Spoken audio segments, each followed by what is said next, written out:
outset, I'm extremely thankful to Rajesh Ji Agarwal and Mr. Deepak, CA Deepak, who have been coordinating with me for having invited me today to Pune to address this August gathering.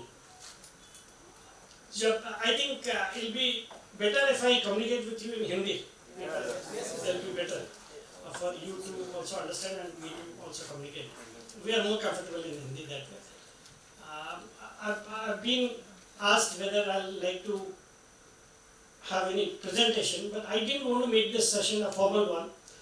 मुझे लगता है दिल से बात करेंगे. Actually, I've been in this market for the last 25 years, and I'd like to share my experience of the market with you all, and I hope you would certainly stand to gain after the session is over. The topic which I'm here to talk about is India's transition from the current $3.7 trillion to say $7 to $8 trillion in the next say 6 to 7 years. So, मेरा पहला एक statement, which is a very bold statement, is I'd like to quote a French poet and novelist who said, "No power on earth can stop an idea whose time has come. No power on earth can stop an idea whose time has come. And trust me, India's time has come.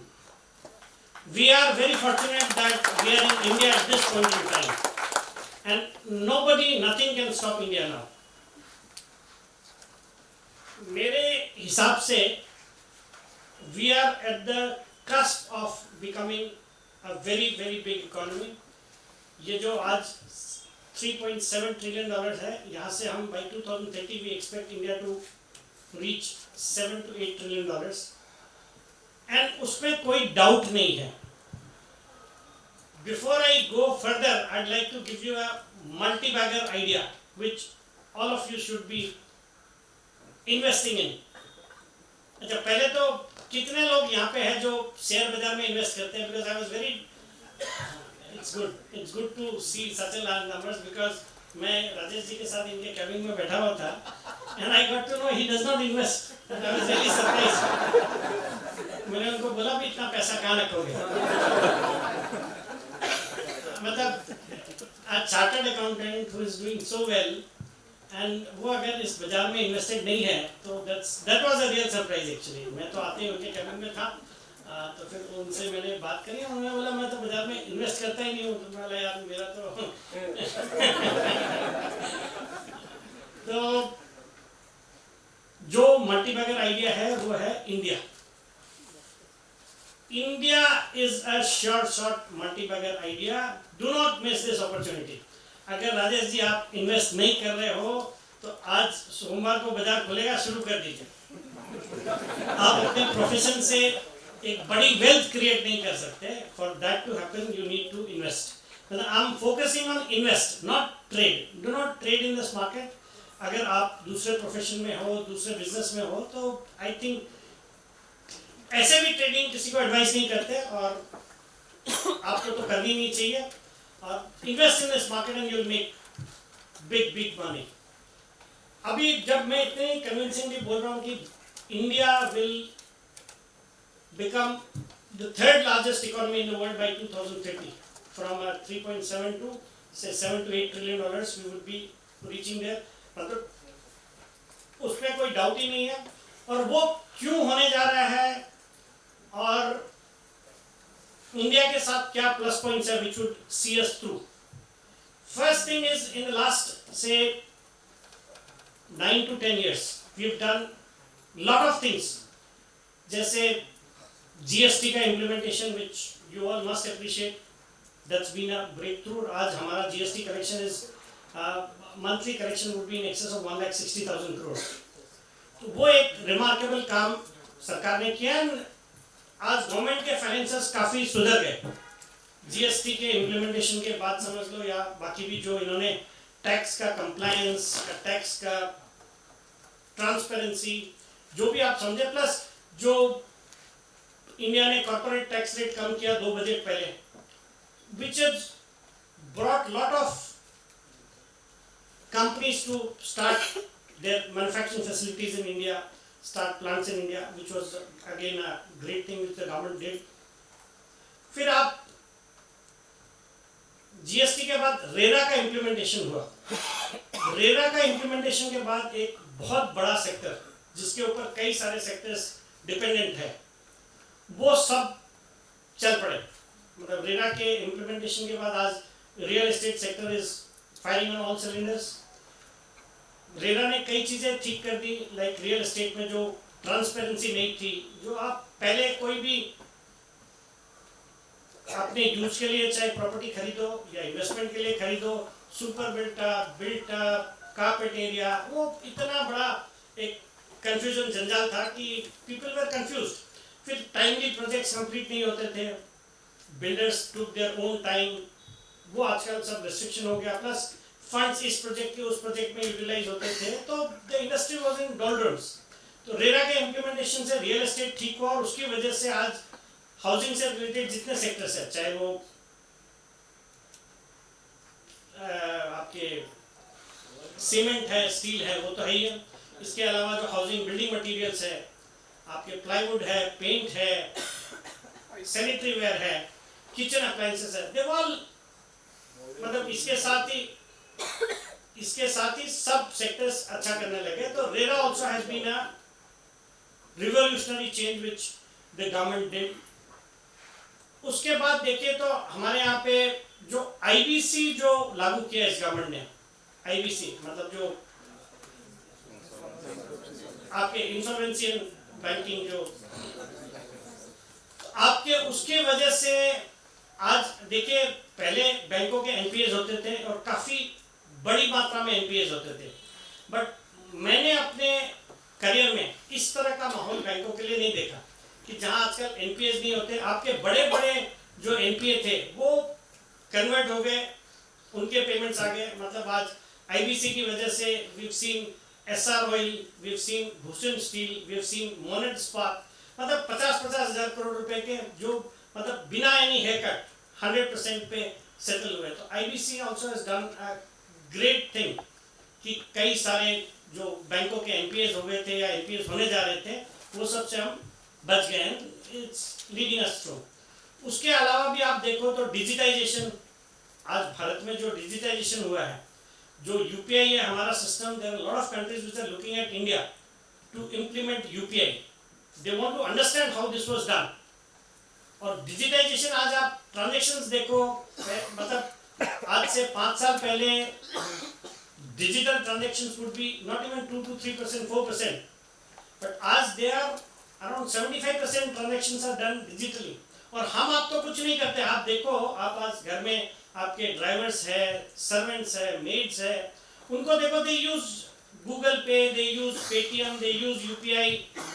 इस तरह से एक जो formalisation हुआ है economy में, वो एक बहुत बड़ा अच्छा काम हुआ। फिर सरकार ने इंडस्ट्री को प्रमोट करने के लिए, थोड़ी देर पहले मैंने बात करी, कॉर्पोरेट टैक्स रेट कम किया, व्हिच हैज बिकम कॉम्पिटिटिव। आज दुनिया भर में आप देखोगे तो we are at par with most of the countries. But PLI जो इंसेंटिव स्कीम है, उसकी वजह से मैन्युफैक्चरिंग को बूस्ट मिला। So there are lot of other things which have been done. But अभी क्या है, वो सब करने के बाद we've only been able to pluck the low hanging fruit। मतलब जो एक्चुअल बोलते ना, एक बहुत एक पॉपुलर मूवी का डायलॉग था, पिक्चर तो अभी बाकी है मेरे दोस्त, ओम शांति ओम में शायद शाहरुख खान, तो वही सीन इंडिया का है कि ये जो हुआ है उसका जो रिजल्ट मिलना है, जो एक इकोनॉमी को उसका एक ट्रैक्शन मिलना है, ये हमने सिर्फ जो लो हैंगिंग फ्रूट्स है वो प्लग किए हैं। The best is yet to come. अब आज हम अगर भारत को देखें, जो हमने किया, और प्लस क्या है, जब मैं पहले ये बात बोलता 1 महीने पहले कि India is a short multibagger idea, तो उसमें एक स्टॉप लॉस जरूर देता था। जो बाजार वाले हैं वो सब समझते हैं स्टॉप लॉस क्या होता है। The stop loss would have been May 2024 कि इलेक्शन रिजल्ट्स आए और उस दिन अगर आपको दिख जाए कि इंडी अलायंस पावर में आ गया, या there is a weak coalition which has come into power, तो that would have been our stop loss कि उस दिन आपको इस मार्केट से, if you are for short term, आपको अपने निकलना है या जो भी करना है। अब तो ये स्टेट इलेक्शंस के रिजल्ट्स के बाद आई एम श्योर यहाँ पे जितने भी बैठे किसी के मन में कोई कंफ्यूजन नहीं होगा कि there be continuity of this government, there be stability, या लग रहा है ऐसे। हालांकि पॉलिटिक्स में कुछ भी हो सकता है, last 15 days count, but 70% chances और मोर देन 70% चांसेस कि there be continuity of this government. So which is, तो अब वो स्टॉप लॉस जो देना चाहिए था कि when you bet on India stop loss क्या है, तो वो स्टॉप लॉस की जरूरत ही नहीं है, just blindly buy into India. और आज हम जिस जगह पे खड़े हैं, यहां से अगर देखें तो आप when you look at other economies where development has taken place या which have done really well, उनकी आज प्रॉब्लम्स है अपनी। आप चाइना को ले लो, we compare ourselves with China। China में आज the single biggest problem in China is the aging population। वहाँ पे population is aging, तो वो एक बड़ा नेगेटिव है compared to us where we are a young country, a young population। दूसरा, चाइना में उनकी अपनी रियल एस्टेट की प्रॉब्लम्स है। वी कीप हियरिंग एवरग्रांड जो उनका बड़ा रियल एस्टेट डेवलपर है, that's in problems. Shadow banking की प्रॉब्लम्स है। फिर सबसे बड़ी प्रॉब्लम कोविड के बाद हो गई क्रेडिबिलिटी की। आज दुनिया भर के देश जो who were banking on China as their preferred supplier are looking for alternative to China। जो China plus one हम कहते हैं, that means that only कि चाइना के अलावा हमको अपना एक और क्रिएट करना है ऑल्टरनेटिव, जहां से हम अपने प्रोडक्ट सोर्स कर सकते हैं। China was supposed to be the factory to the world, तो चाइना की जो क्रेडिबिलिटी को धक्का पहुंचा, that's working as a big advantage for India. उसके अलावा चाइना में आज डेमोक्रेसी नहीं है, whereas we have democracy। फिर चाइना में कम्युनिकेशन का प्रॉब्लम है। We are an English speaking country. तो आज यूएस हो चाहे यूरोप हो, they are very comfortable dealing with India because we can communicate with them. English is a common language which binds us. तो इस तरह की चाइना के साथ अपनी प्रॉब्लम्स है। आप यूएस चले जाओ तो यूएस में भी अपनी प्रॉब्लम्स है। आज इन्फ्लेशन है यूएस में जो उनसे कंट्रोल ही नहीं हो रहा। वो कंट्री आज वहां पे 5% इन्फ्लेशन, पीपल से कि इंडिया में भी तो 5% है, but then they are used to an inflation of 0%। उनके यहाँ तो इंटरेस्ट रेट भी वैसे ही है और 0% इन्फ्लेशन वाली कंट्रीज है वो। वहां पे 5% इज टू बिग और they have not been able to manage it properly, plus they are highly leveraged. आज यूएस में दे बीन, मतलब कोविड के बाद से और हो गया, वो कंटिन्यूअसली अपनी करेंसी को, डॉलर्स को प्रिंट करते हैं। The balance sheet is in a very bad shape. तो US has its own problem. फिर हमने देखा हाल ही में उनके जो छोटे बैंक्स थे, जो small size banks, they were in trouble in the US. और यूएस में now things are turning out to be better, but then वो जब वहां पे होता है when the things become better in US in the sense कि bond yields कम होते हैं। Those of you who are able to understand, और अगर किसी को लग रहा है तो you can always raise your hands and seek clarification. What does that mean? तो US में bond yields अगर कम होते हैं, वहाँ पे डॉलर में वीकनेस आती है, तो that's positive for India. That's positive for emerging markets as a whole, and India stands a very good chance there.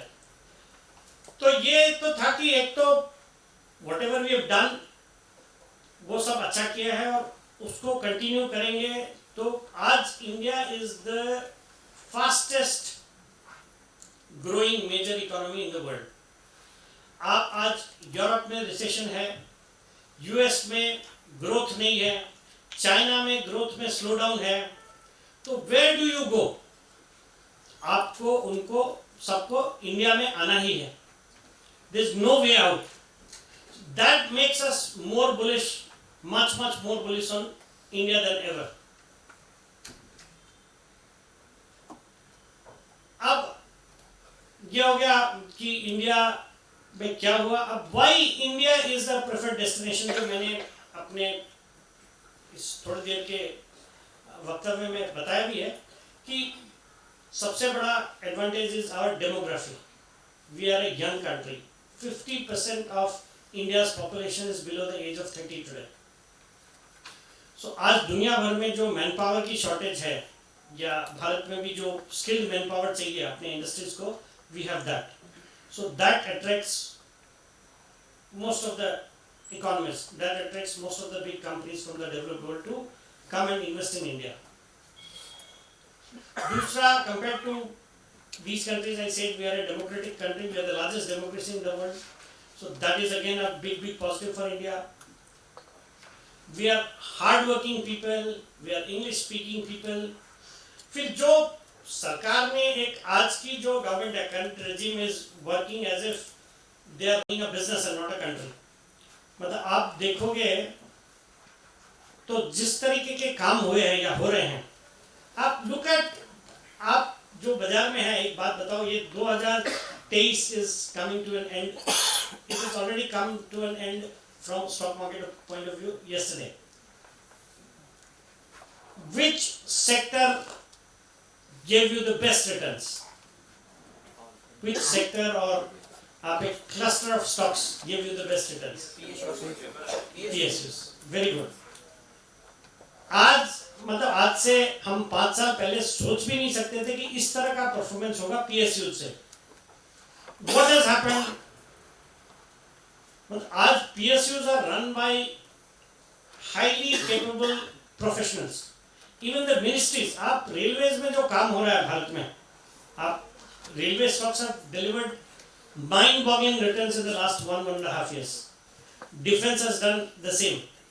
आप आज देखो तो we are talking, मतलब कल एक स्टेटमेंट था of our honorable railway minister कि India is going to spend 7 lakh crores in laying out new lines, new railway lines. 50,000 kilometers की railway lines भारत में करनी है over the next 5-7 years, which would require an investment of 7 lakh crores. अभी जो बोलते हैं ना कि बाजार में तेजी तो हो गई है, अब क्या करें? It's looking very euphoric. कुछ तेजी नहीं हुई है, कुछ तेजी नहीं हुई है. Trust me, आपको बीच में फ्लक्चुएशंस दिखेंगे. मतलब वो जो एक आपकी हार्ट बीट होती है ना, आप अगर ऐसे नहीं होगी, ऐसे होगी तो गए, तब तो फिर मतलब ही नहीं ना. आपको ऐसे होना जरूरी है. जब डॉक्टर के पास जाते हो, आप कार्डियोग्राम कराते हो, तो ऐसे होना जरूरी है. ऐसे होने का मतलब तो यू आर डन. ये बाजार भी ऐसे होगा. बट देन एक फेमस कोट है जो हम और अनिल जी सभी बोलते रहते हैं टीवी पे, इंसान हो या निफ्टी, अल्टीमेटली ऊपर ही जाना है. खाली आपको इतना इंश्योर करना है कि आपको निफ्टी के ऊपर जाने से पहले नहीं जाना है, वो जरूरी है. बट जाना ऊपर ही है. For the next 15-20 years, just rest assured, India में आपको बिल्कुल बड़ी तेजी है. तो वेयर वाज आई? हाँ, PSUs. तो आप जिस तरीके से PSUs काम कर रहे हैं, आप, मैं अभी देख रहा था इस साल, this calendar year, PSUs have given you 80% return.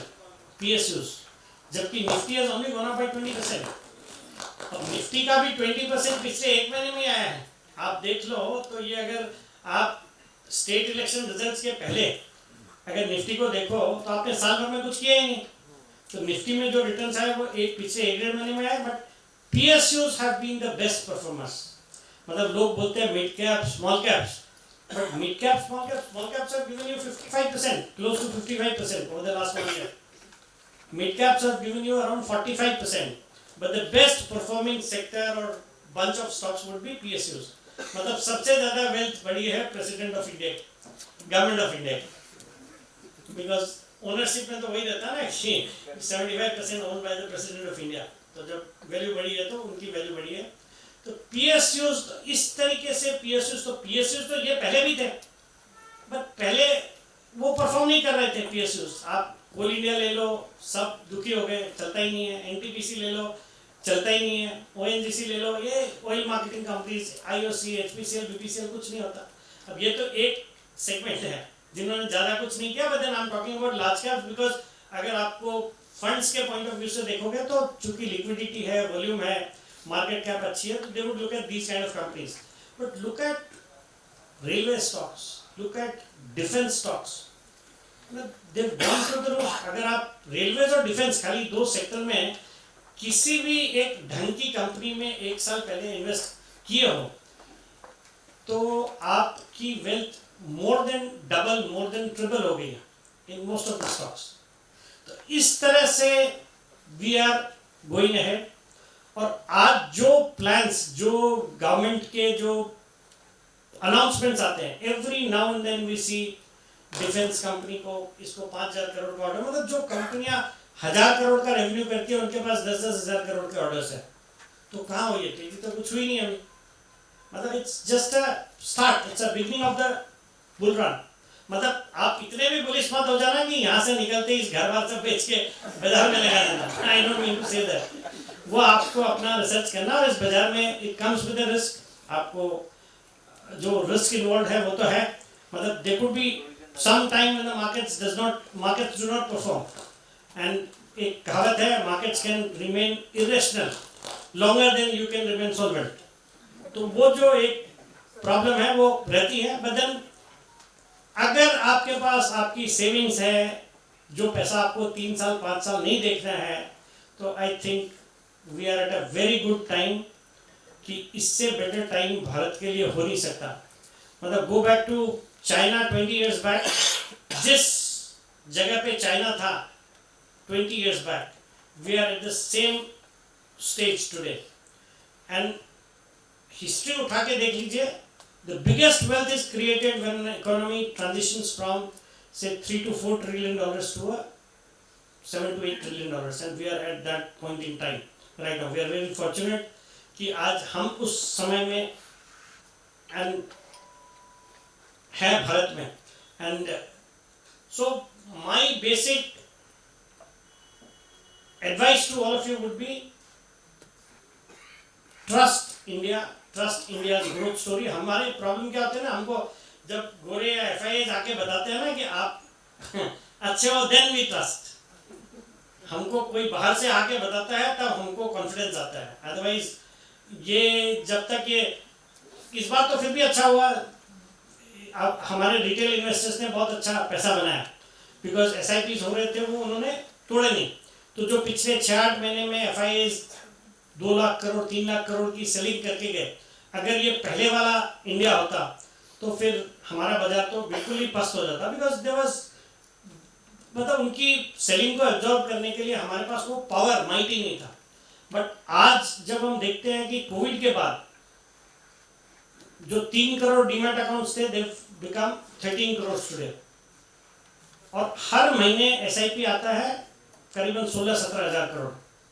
हालांकि ये भी कुछ नहीं है, मैं बाद में बताऊंगा क्यों ये भी हार्डली कुछ है।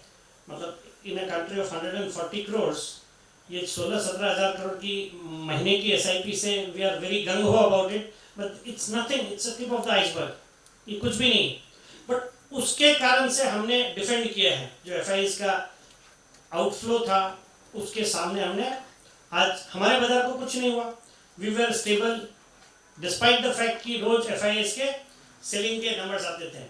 अब एक बात बताइए, जब हम आज यहाँ बैठे हैं और FIAs are turning bullish on India now, जो ये 2-3 लाख करोड़ लेके गए थे यहाँ से पिछले 7 महीने, वो वापस से आ रहे हैं, बिकॉज अमेरिका में ग्रोथ नहीं है या बहुत ही नॉमिनल ग्रोथ है।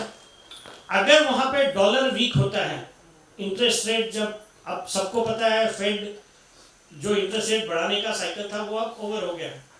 वी आर एक्सपेक्टिंग कि बाई मार्च और June of next year interest rate वहाँ पे कट करने शुरू हो जाएंगे।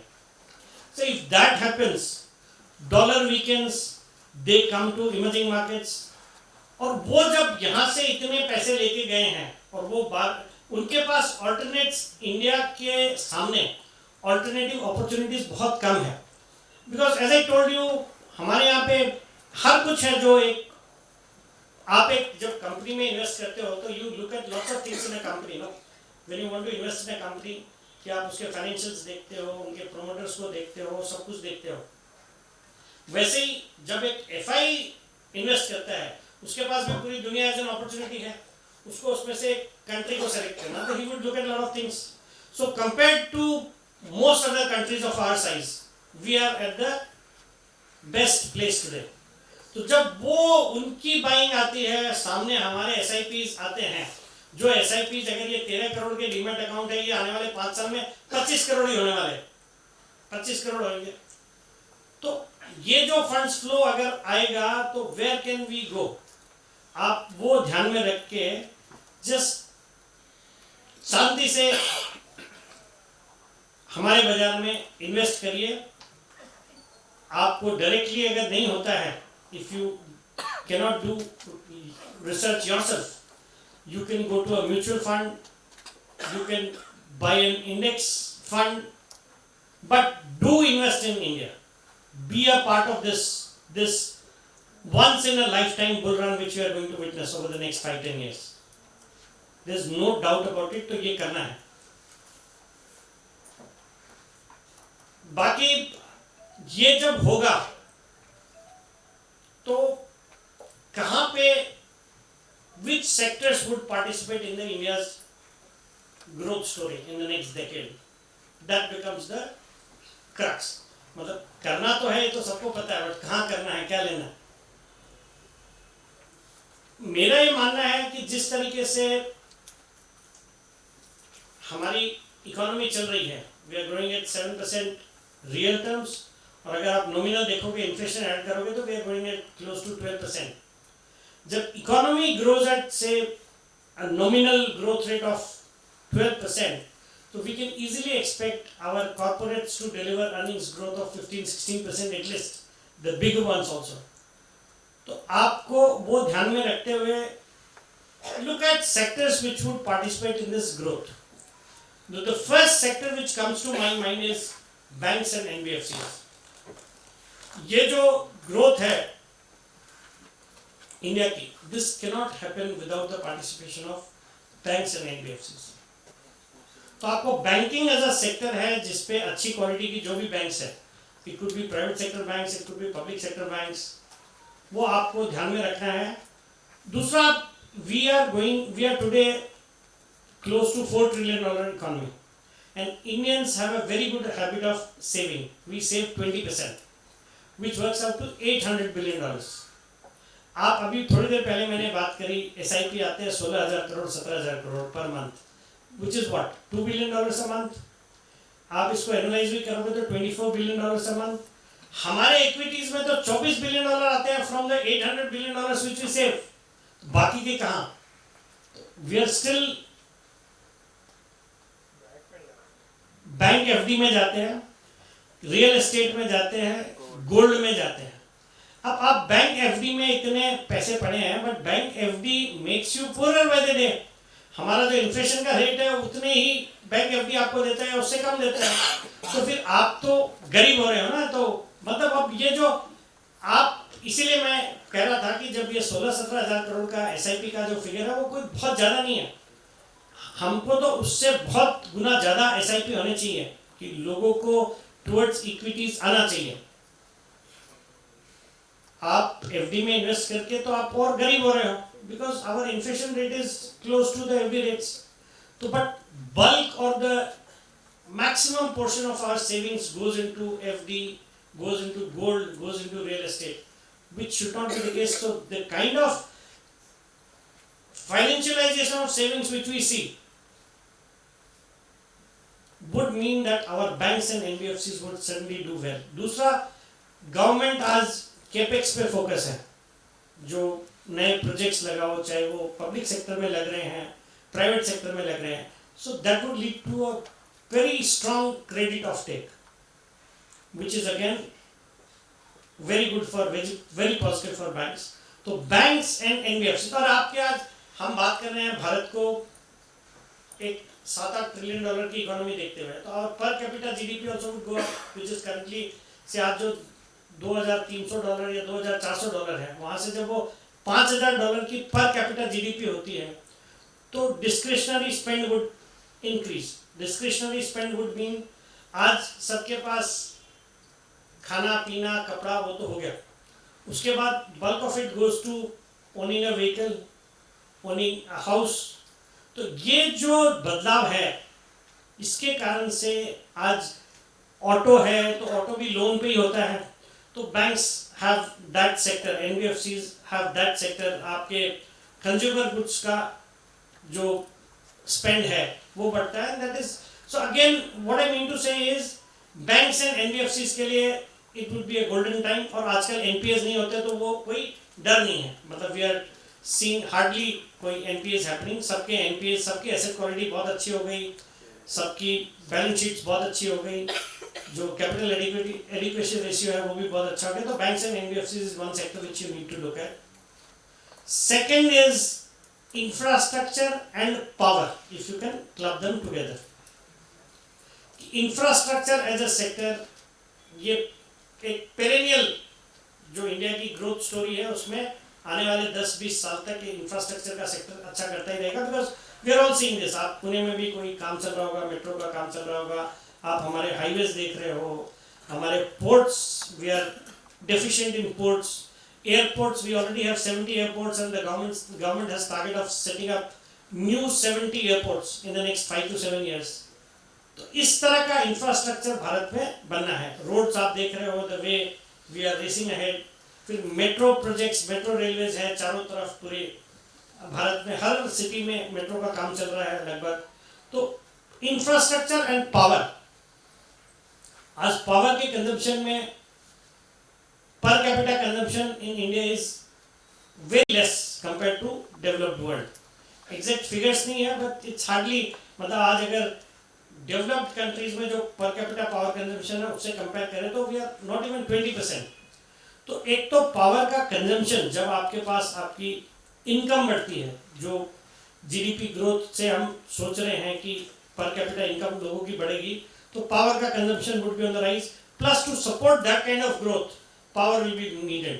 So power as a sector looks very good, excellent, but ये कोई ऐसे rocket science भी नहीं है जानना. You all know this. Actually, before I forget, I'd like to tell you, यहाँ पे जितने लोग आप बैठे हो, you are all smart, you are hardworking, you are intelligent, and you all know what should be done. You have the knowledge what is to be done in this market, but the problem lies elsewhere. You do not do what you know. You know what is to be done, but you do not do what you know. तो जिस दिन आप जो जानते हो वो करना शुरू करोगे तो इस मार्केट में कुछ प्रॉब्लम ही नहीं. अब राजेश जी नहीं जानते कि इंडिया कहाँ जाने वाला है. I shouldn't quote him again, वो उठ के चले गए. बट उन्होंने मुझे बोला कि मैं तो बाजार में, मेरे तो जीरोधा का अकाउंट दिखाया, बोले जीरो है.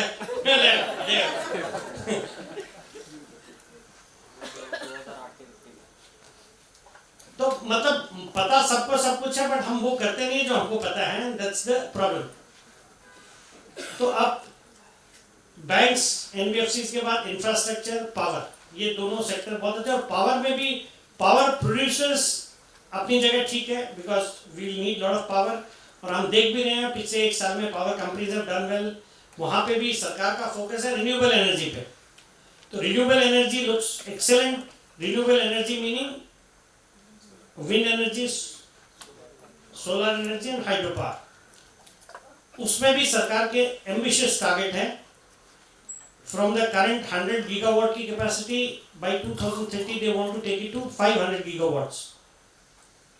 तो उस तरह की ग्रोथ रिन्यूएबल एनर्जी सेक्टर में हो सकती है. और जिसमें भी उन्होंने क्लियर कट सेग्रीगेट किया है कि जो विंड एनर्जी है वो 40 गीगावाट से 100 गीगावाट जानी है, बाकी में आपको 400 गीगावाट करना है. तो इस तरह की growth we could witness in power.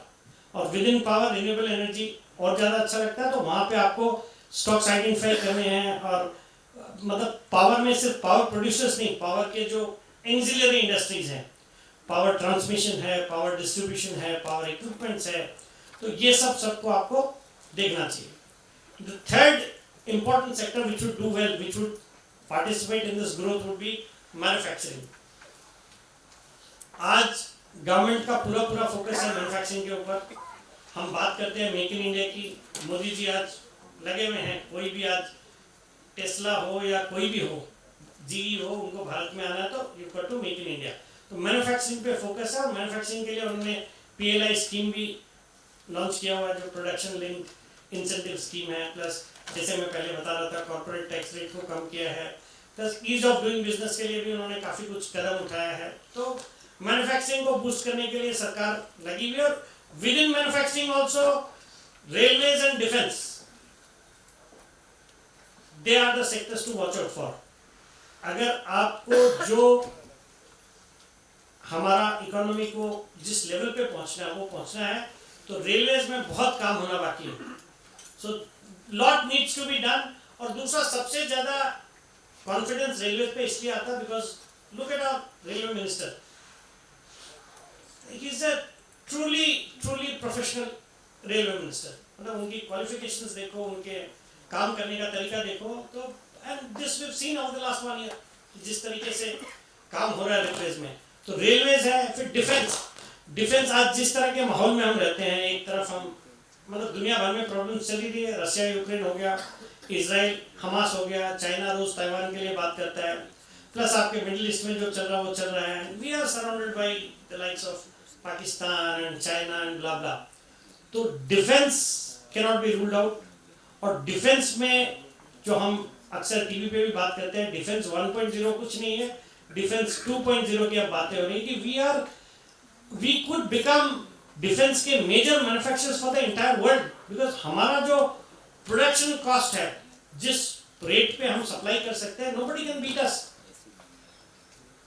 आज हिंदुस्तान एरोनॉटिक्स लिमिटेड, एक हमारी जो लीडिंग डिफेंस कंपनी है, उनको अभी हाल ही में फिलीपींस से बड़ा ऑर्डर मिला. तो डिफेंस में we are becoming exporters also. तो डिफेंस हमारी खुद की रिक्वायरमेंट तो है ही है, जो हम रोज देखते हैं, they are giving big orders to our defence companies. But इसके अलावा exports is also a very big opportunity. तो defence is another sector which looks good. Aerospace, मतलब हमने चंद्रयान भेजा, we sent Chandrayaan successfully to the southern pole of the moon at 20% of the cost of the US. आज कुछ satellites launch करने होते हैं Europe को भी, तो they fall back on India. So ये सब जो सेक्टर्स है, they will continue to perform. तो यहाँ पे और मैन्युफैक्चरिंग में एक और सेक्टर जो बहुत ही अच्छा लगता है वो है इलेक्ट्रॉनिक्स मैन्युफैक्चरिंग का. इलेक्ट्रॉनिक्स मैन्युफैक्चरिंग अगेन, एक आप अगर रिलेट करना चाहो तो 1980s में जीई कैपिटल सर्विसेज, जो दुनिया की one of the leading IT services वाली कंपनी थी, उन्होंने इंडिया में कदम रखा. They came to India and look at it कि वहां से हम कहाँ आ गए. आज आईटी सर्विसेज में India is the country in the world. We have given birth to companies like TCS, to Infosys, Wipro, Tech Mahindra, HCL Tech, और फिर नीचे तो बहुत सारी कंपनियां हैं, LTTS, LTI, Mindtree and blah blah.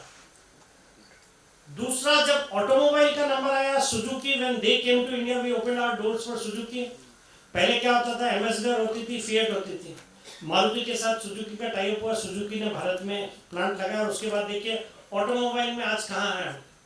We are world's 3rd largest manufacturer of automobiles. We are exporters of automobiles. वही same time पे हम खड़े हैं when Apple starts manufacturing in India. आज एप्पल ने भारत में पहला प्लांट लगाया था शायद चेन्नई में, और अभी उनका दूसरा प्लांट शुरू हुआ है बेंगलुरु में. ये वही मोमेंट है जो आईटी सर्विसेज के लिए जी कैपिटल के आने से हुआ था, ऑटोमोबाइल में सुजुकी के आने से हुआ था. Trust me, we are going to see huge growth in our electronics manufacturing capability. दुनिया में आज जितनी यूएस यूरोप में कंपनियां हैं, उनको जो वो खुद मैन्युफैक्चर नहीं करते, वो चाइना से बनवाते हैं. आज उनको चाइना का एक ऑल्टरनेटिव चाहिए, China +1, and India is the best place to be in. तो हमारे यहाँ पे आपने अगर जो बाजार फॉलो करते हैं पिछले साल 2 साल में, मुझे जहाँ तक ध्यान आता है, कम से कम 10 से 15 कंपनियां इस सेगमेंट की जिनका आईपीओ आया है. मतलब to name a few of them, Dixon और अंबर तो सबको मालूम है, सिग्मा एसजीएस है, केन्स टेक्नोलॉजीज है, एवलॉन है, फिर आपके साइन डीएलएम है, आईक्यू लाइटिंग है. So these are the kind of companies जो कॉन्ट्रैक्ट मैन्युफैक्चरिंग करते हैं in the space of electronics. I think we are going to see a great time for electronics manufacturing in India. कि India में ये बन के यहाँ के लिए भी बनेंगे. मोदी जी तो बोलते ही हैं इंडिया के मार्केट को अगर आपको कैटर करना है तो you start making in India. And make in India अब तक का नारा था, अब मेड इन इंडिया का नारा होगा for the world, make for the world. तो इलेक्ट्रॉनिक्स मैन्युफैक्चरिंग, मतलब मैन्युफैक्चरिंग में I like manufacturing as a sector, but within manufacturing railways है, डिफेंस है, इलेक्ट्रॉनिक्स मैन्युफैक्चरिंग है, इस तरह के sectors they should participate in this growth. बाकी तो क्या है, जिस तरह के हम बुलिश हैं बाजार के ऊपर, बोलते हैं ना जब एक टाइड आती है तो it takes all the boats up. हर सेक्टर अच्छा करेगा, हर सेक्टर अच्छा करेगा, मतलब कोई भी सेक्टर अछूता नहीं रहेगा। बट देन सिंस हमारे पास कैपिटल भी लिमिटेड होती है, तो we all like to allocate our capital in the best possible manner. So मैंने कुछ एक सेक्टर्स बताए जिसमें आप अगर निवेश करोगे तो it be good and comparatively आपको बेटर रिटर्न्स मिलेंगे। तो ये जो 4-5 सेक्टर्स हैं, दे look good. Automobile again looks good, जिसका मैंने पहले एग्जांपल भी दिया कि जब लोगों के पास इनकी पर कैपिटा इनकम बढ़ती है तो नेक्स्ट जो अपग्रेडेशन होता है, जो पहला आपका काम होता है वो 2 व्हीलर खरीदने का होता है। जो 2 व्हीलर वाले होते हैं वो फिर 4 व्हीलर्स खरीदते हैं। 4 व्हीलर्स में भी जो छोटी प्राइस वाली, जो छोटे सेगमेंट वाली गाड़ियां बिकती है, उसके बाद जो उसमें ऑलरेडी है वो अपने आप को और अपग्रेड करते हैं, बड़े सेगमेंट में जाते हैं। फिर आपके होम अप्लायंसेस है, किसी के घर में आज एयर कंडीशनर्स है, टेलीविजन्स है, वॉशिंग मशीन्स है, किचन अप्लायंसेस है। So these all would contribute to our growth, और वो जो स्पेंड होगा उसका फायदा इन सब सेक्टर्स को होगा। Basically these are the kind of sectors which you should be looking at. बाकी as far as my view on India और my bullish view on India, super bullish view of India, ये मैंने आपको बताया है। If there are any queries out here, you can raise your questions and I'll be more than happy and willing to answer them. What do you know in your all this bullish नहीं, you are talking about the risk which would be there. एक तो risk जो था, जो पहले ही मैंने start करने से पहले ही बोला, जो स्टॉप लॉस है वो तो अब वी आर मोर और लेस थ्रू विद दैट, कि गवर्नमेंट का कोई मतलब कंटिन्यूटी और स्टेबिलिटी अगर वो हैम्पर होता रुकता है तो then suddenly we could see some problems है। मतलब वो भी मेरा ये बोलना है कि डिस्पाइट कोई भी गवर्नमेंट आती है, that could delay our target, delay our time to reach the target, but that has to happen. Bharat में जो आज 7% की ग्रोथ है, उसमें 6% तो हमारे जो कलेक्टिव एंटरप्रेन्योरियल स्पिरिट है उसकी वजह से ही होता है। We Indians are basically entrepreneurs, तो वी विल मैनेज। जो एक्स्ट्रा 1% 2% आता है वो गवर्नमेंट के पॉलिसी से होता है। So if the current government stage in power और कंटिन्यूटी रहती है, इट्स वेरी गुड, एक्सीलेंट, उससे हम जल्दी पहुंच जाएंगे। बाकी नहीं होता तो फिर we might see some slow down for some months और a year and then we come back on track. एक जो रिस्क है that could be this. The second and more important risk would come from global recession. Globally अगर recession होता है, जो Europe में दिख रहा है, यूएस में कोई ऐसी प्रॉब्लम्स नहीं दिख रही, तो वैसा कुछ होता है तो थोड़ा स्लो डाउन हो सकता है, because we are all in a globalised world, तो वहां पे आपको थोड़ी बहुत दिक्कत हो सकती है। और तीसरा जो सबसे ज्यादा प्रॉब्लमेटिक चीज हो सकती है, जिसपे हमारा किसी का कंट्रोल नहीं है, वो है जियोपॉलिटिकल टेंशन।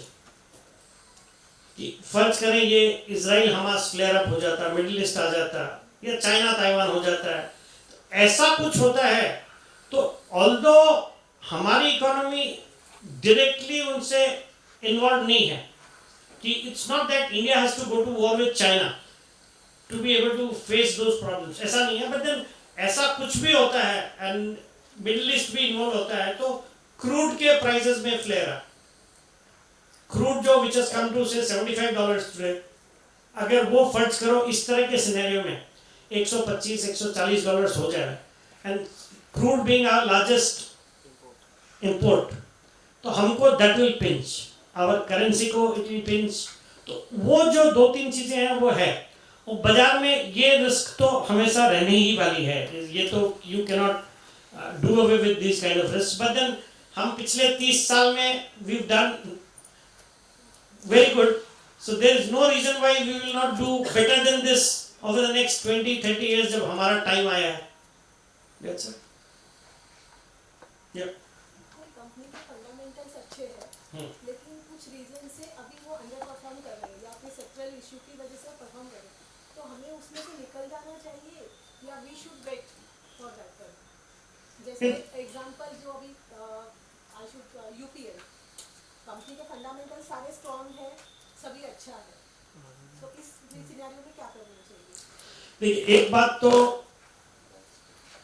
जब तक कंपनी के फंडामेंटल्स अच्छे हैं, मतलब ठीक है, अगर कुछ गवर्नमेंट पॉलिसीज चेंज हो गई या कंपनी के ही कुछ गलत कदम की वजह से कुछ उनके परफॉर्मेंस में एक लॉन्ग टर्म सपोज इम्पैक्ट होने वाला है, तब तो फिर वी एडवाइस कि आपको उसको निकल के, बिकॉज आपके पास कैपिटल ऑलवेज लिमिटेड है, कैपिटल स्कैर्स है, आपको अगर ऑल्टरनेटिव अपॉर्चुनिटीज अच्छी है तो आपको उससे निकल के जो ऑल्टरनेटिव अपॉर्चुनिटीज है, unless you realise your funds from that asset that stock, आप इन्वेस्ट नहीं कर पाओगे, तो वो भी एक ध्यान में रखना होता है.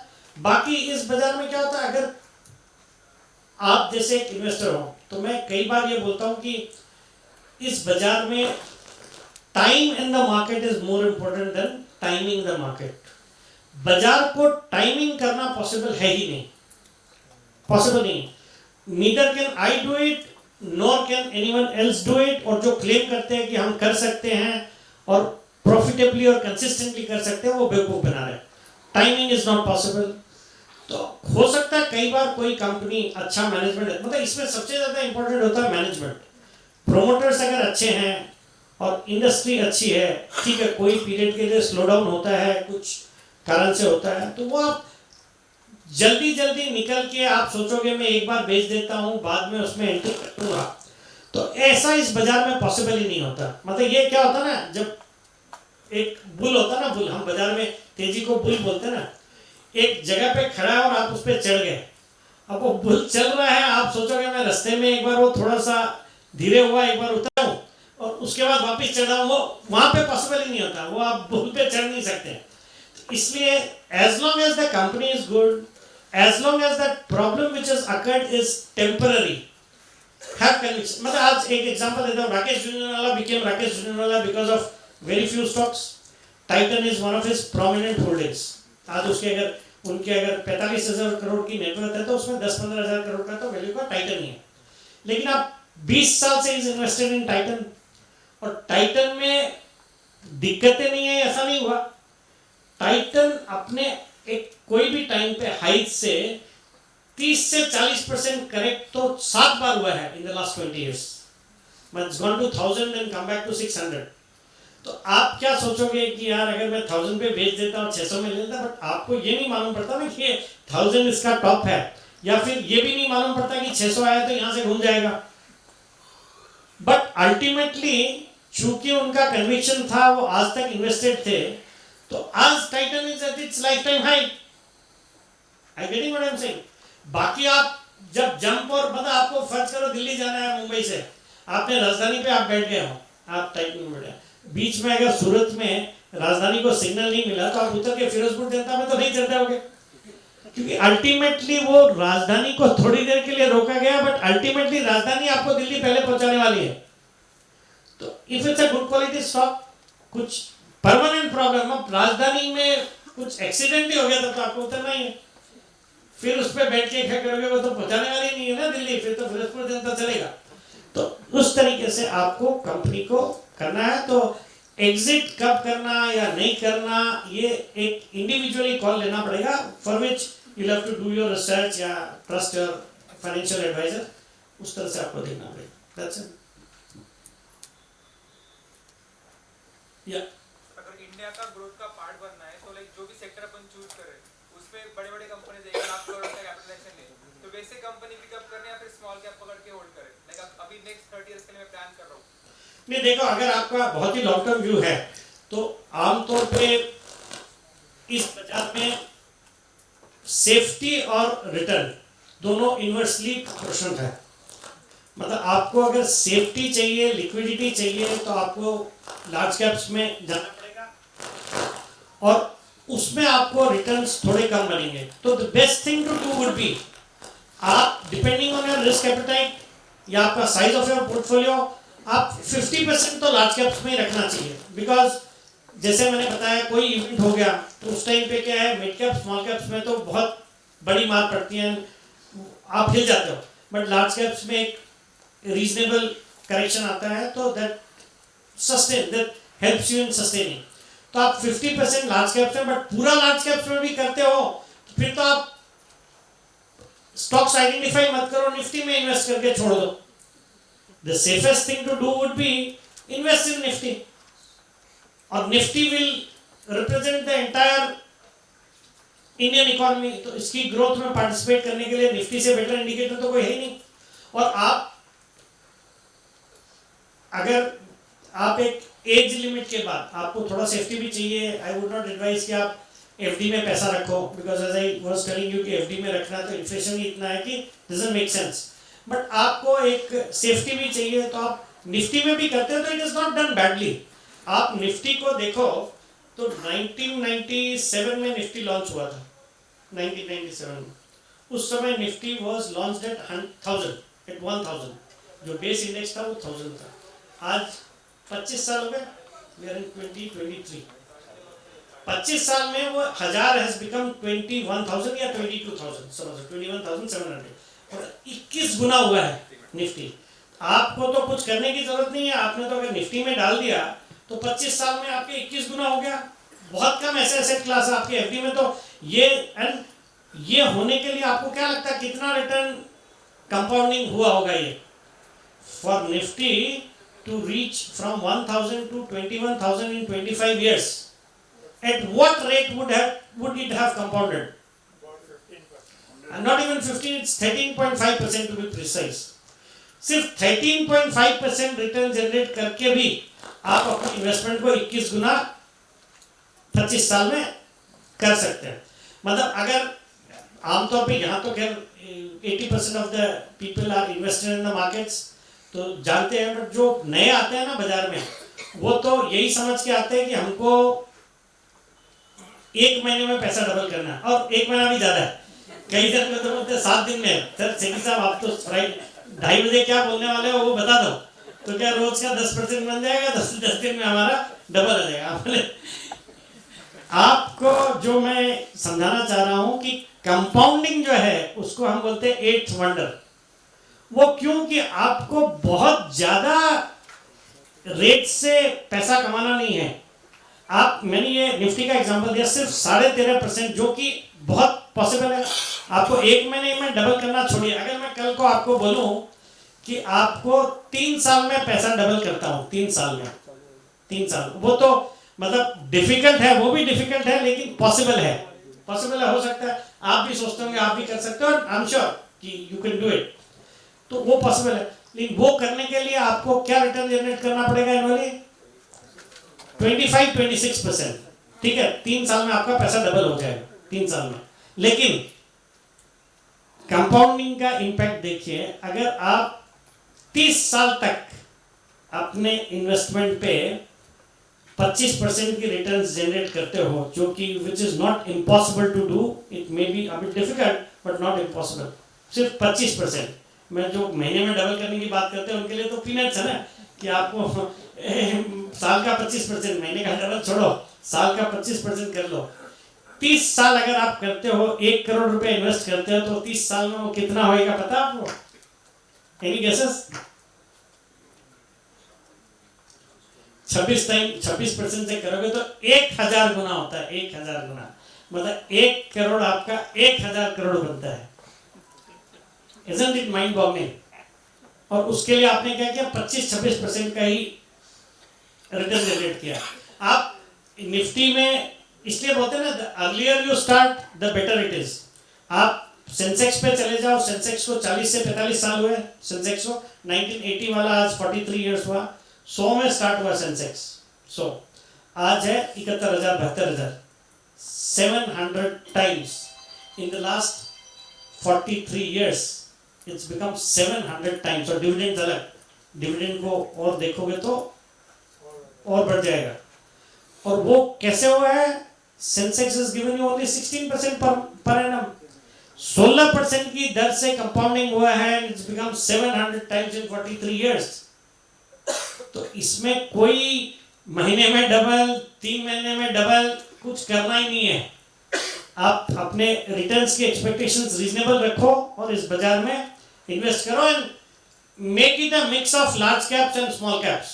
और सिर्फ लार्ज कैप्स और ज्यादा डाइवर्सिफाई करना है तो इतना दिमाग ही मत लगाओ, put it in an exchange traded funds, index fund में डालना, बी हैप्पी। और हर एसआईपी शुरू करो if you are not in the markets. अगर आपके पास एक साथ लमसम करने को नहीं है या नहीं करना है तो the best thing to do is एक डेडलाइन फिक्स करो and every month do an SIP and they will take you through. It's not a rocket science. Which is better to index fund, Nifty or BSE? Nifty or BSE? Both of them would give similar kind of returns. Nifty is a basket of 30 stocks and Sensex is a basket of 50 stocks. ये जो आपके compounding में जो फर्क हुआ है ना, compounding में वो ज़्यादा इसलिए भी कि वो मैंने बोला ना, earlier you start the better it is. कि आप शुरुआती सेंसेक्स हैड स्टार्टेड इन 1980, आप वहाँ से कंपेयर कर रहे हो, बट सेंसेक्स फ्रॉम 1997 टू 2023 अगर आप देखोगे तो मे बी आपने सेंसेक्स में उस समय किया हो तो it would give you similar kind of returns. तो would hardly make any difference I think. But then Sensex का भी कोई फंड ट्रेड होता है क्या, आई एम नॉट अवेयर। क्योंकि निफ्टी का तो निफ्टी बीज करके एक प्रोडक्ट ही है, निफ्टी बीज, जो एक्सचेंज में आप स्क्रीन पे जैसे रिलायंस और आईटीसी किसको टाटा स्टील वगैरह होता है वैसे निफ्टी बीज करोगे, वो you can by that which is replica of how Nifty does. तो वैसे ही करके होता है। और कोई आपके हिसाब से नेक्स्ट टाइटन कौन सा है? नेक्स्ट टाइटन कौन सा है? वो तो ऊपर राकेश जिन्ना जिससे मिलने जाना पड़ेगा। उनका स्टॉक है तो उनसे पूछना पड़ेगा कि अभी नेक्स्ट टाइटन कौन सा है। नहीं, जैसे स्टॉक स्पेसिफिक बातें नहीं है, थोड़ा आपको जैसे जो जो सेक्टर्स आपको बताए। अब टाइटन को टाइटन बनने के लिए मुझे लगता है जो सबसे सिंगल मोस्ट क्राइटेरिया होता है ना किसी स्टॉक में कन्विक्शन का, वो होता है उसके प्रोमोटर्स। मतलब टाटा ग्रुप की कंपनी, फिर एक कंज्यूमर सेक्टर में, और जहाँ पे उनको मतलब प्रोडक्ट्स भी कितने। टाइटन को पहले मुझे याद आता है कुछ 15 साल पहले अगर आप देखोगे तो अपन टाइटन को सिर्फ एक घड़ी की स्टोर के हिसाब से जानते थे कि घड़ियाँ टाइटन में मिलती है। अब टाइटन को देखो तो jewellery has become the most important segment. फिर आपके बाकी कई चीज़ें, आईवेयर है, आजकल तो साड़ीज भी आती है शायद टाइटन की, साड़ीज और ड्रेस में। तो इस तरह से वो कंज्यूमर एक company being run by a very sound and aggressive management, इस तरह की थीम को आइडेंटिफाई करना पड़ेगा, which is a say really 10 to 15 years story। तो आप ये जो ब्रांड वाली कंपनियां हैं, although it's very difficult to find a cheap stock there, अगर आप फाइनेंशियल, चूंकि आप most of your chartered accountants, तो एक्चुअली क्या है इस बाजार में ये भी प्रॉब्लम है। Let me be blunt here, I am not a chartered accountant myself, I am an MBA. तो क्या ज्यादा जानकारी होना भी कई बार प्रॉब्लम होता है यहाँ पे। मतलब इस बाजार में यही प्रॉब्लम, ज्यादा जानते हैं ना तो आपको क्या, जब मैं सपोज कुछ बोलूँगा उसके बाद आप घर जाके रिसर्च करते हो तो आपको वो ज्यादा और लिमिटेड जब नॉलेज होता है तो वो बहुत ज्यादा प्रॉब्लम होता है। वो आपको लेने नहीं देगा, बिकॉज आप क्या पी मल्टीपल्स देखते हो, बोलते हो 100 का मल्टीपल है या 50 का मल्टीपल है, तो वो आप कैसे लिया जाएगा। बट हम क्या देखते हैं कि यार प्रोजेक्शन क्या है, आने वाले अगर 2 साल में अगर कोई 50 के मल्टीपल पे आज एक स्टॉक है और अगले साल उसका अर्निंग्स अगर डबल होने वाला है तो ऑटोमेटिकली वो 25 हो गया ना।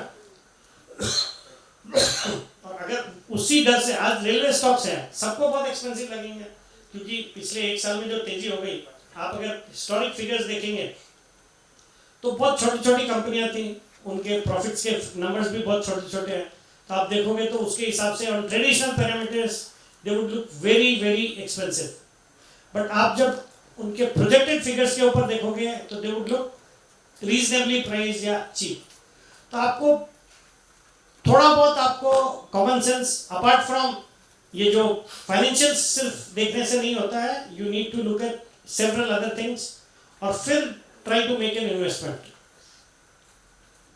तो ज़्यादा नॉलेज होना भी कभी कभी it deters you to take risk. मेरा ये मानना है कि आप रिस्क उतनी इजीली, मतलब जैसे एक एग्जांपल देता हूं, एक क्रूड एग्जांपल, एक आप सड़क पे कोई बहुत ही ज्ञानी व्यक्ति जा रहे थे, तो उनको सड़क पे पैर में कुछ, मतलब एक समझ बेवकूफ़ आदमी जा रहा था, कोई मतलब नॉर्मल बेवकूफ़ इंसान या कॉमन आदमी जा रहा था, उसके पैर में कुछ लगा, उसने वहीं पे झाड़ दिया और अपना चल दिया, कुछ ज़्यादा खोजबीन करने की कोशिश नहीं। वही कोई ज़्यादा समझदार आदमी होता है, वो चलता है तो पहले लग जाता है पैर में, तो पैर खराब हो गया, फिर वो देखता है कि ये क्या है, तो उसको देखने के लिए हाथ में लगाना पड़ता है, तो पैर क्या फिर हाथ में लग गया, समझ वो काउडंगी है, तो पैर से फिर वो हाथ में लगी, फिर भी उसको समझ में आया तो सूंघने जाता तो नाक पे लगा लेता है, फिर अल्टीमेटली करता वही है। उससे बचना है। हाँ सर, आपने एनबीएफसी को टॉप मोस्ट सेक्टर में डाला है, but over the period scams भी बहुत होते हैं, लाइक लोन में बहुत सारे स्कैम निकलते हैं, तो उतना प्राइस क्रैश भी होता है।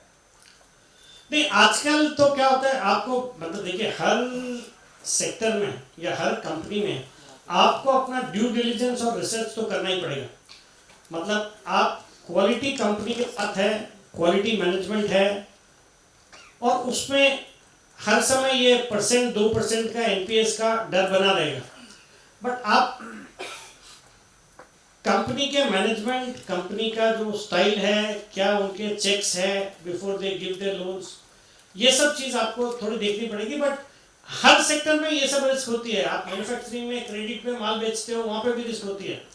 वही सेम एनबीएफसीज के लिए है, उनके जो बोरोवर्स हैं वो रीपे नहीं करते। बट देन आजकल और इंडिया में एक बात है कि आपके इंडिविजुअल लोन्स में एनपीएस बहुत ज़्यादा नहीं होते। इंडिविजुअल लोन्स में हम भी हमारे सामाजिक एक जो हमारा एक नेचर है ना, समाज में रहते हैं और उनको इज्जत का डर लगता है, तो हमारे यहाँ रिटेल लोन्स में इतने एनपीएस नहीं होते।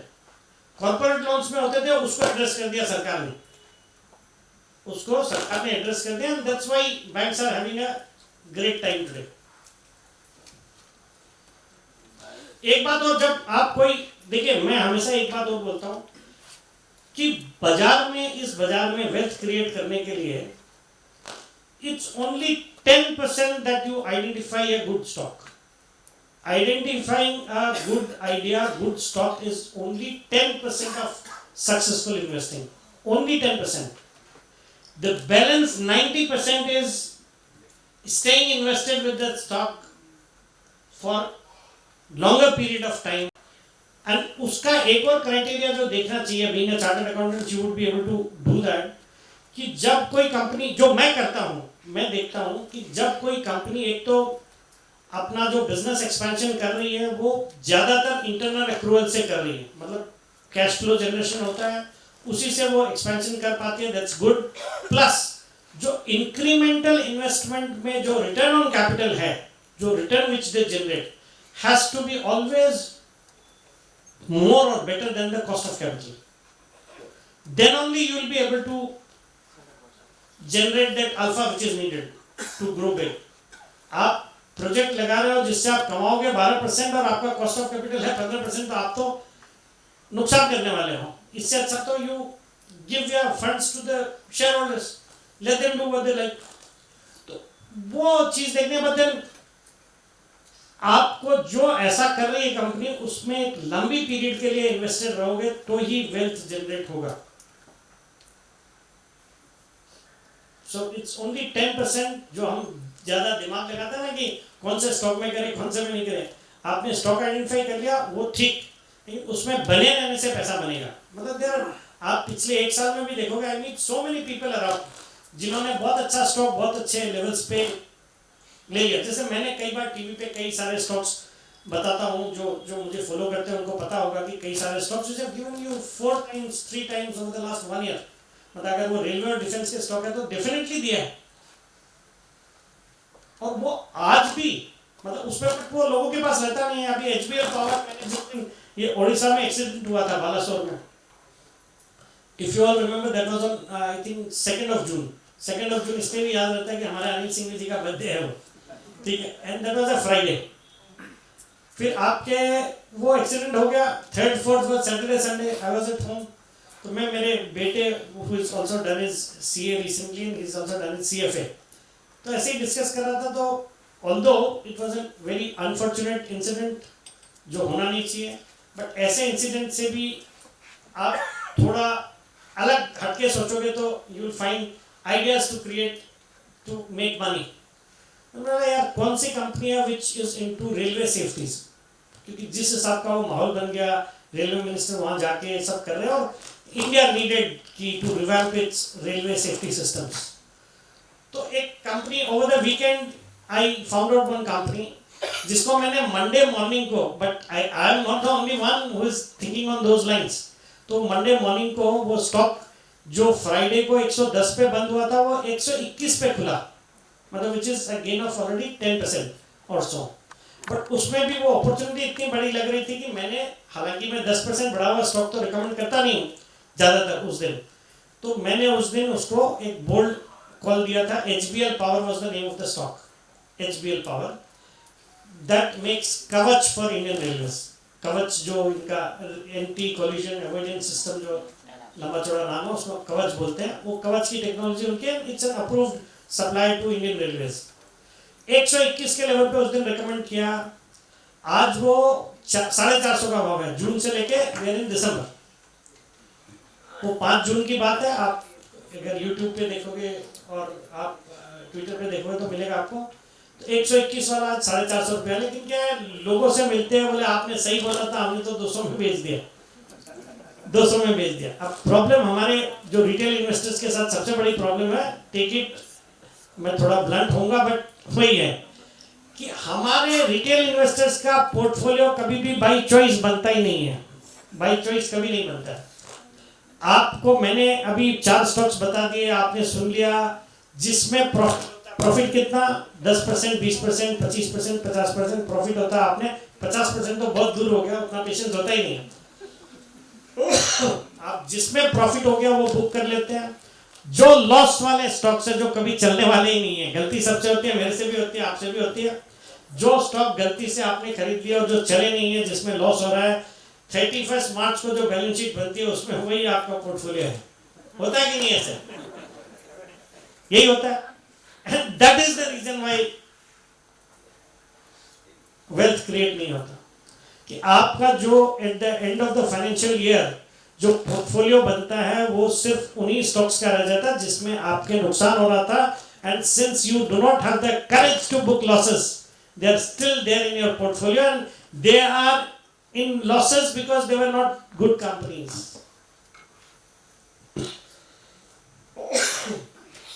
पोर्टफोलियो में कंपोजिशन कैसे होना चाहिए? What is the, suppose 1 crore is the investment amount.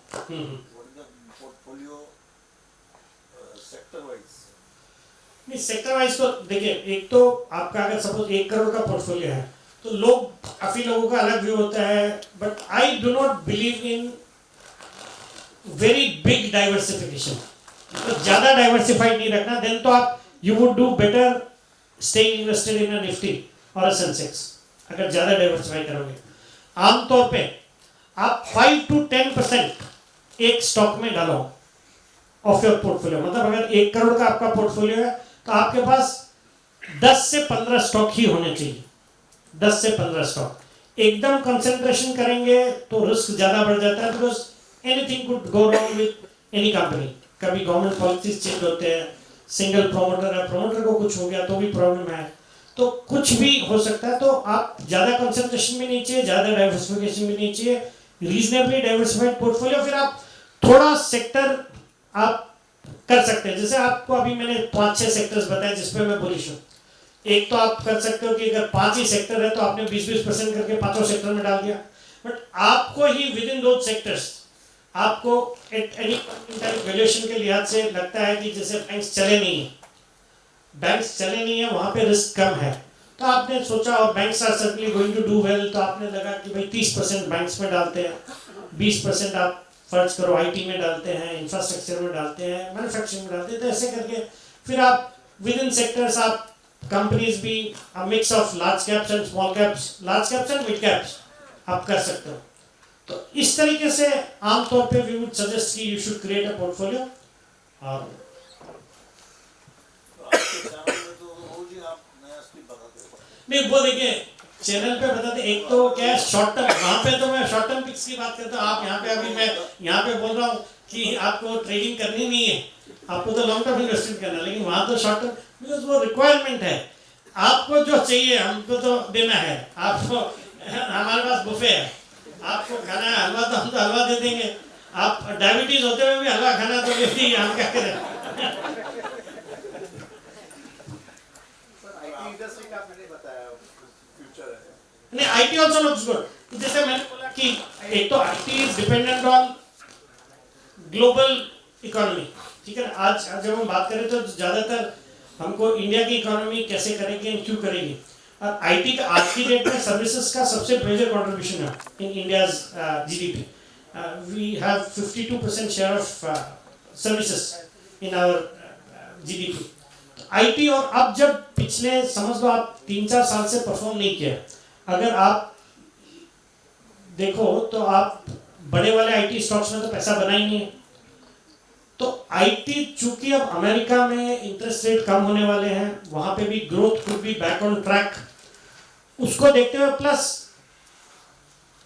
जिस हिसाब से दुनिया भर आज the world is dependent on IT for doing anything, तो it remains a sector to be in your portfolio.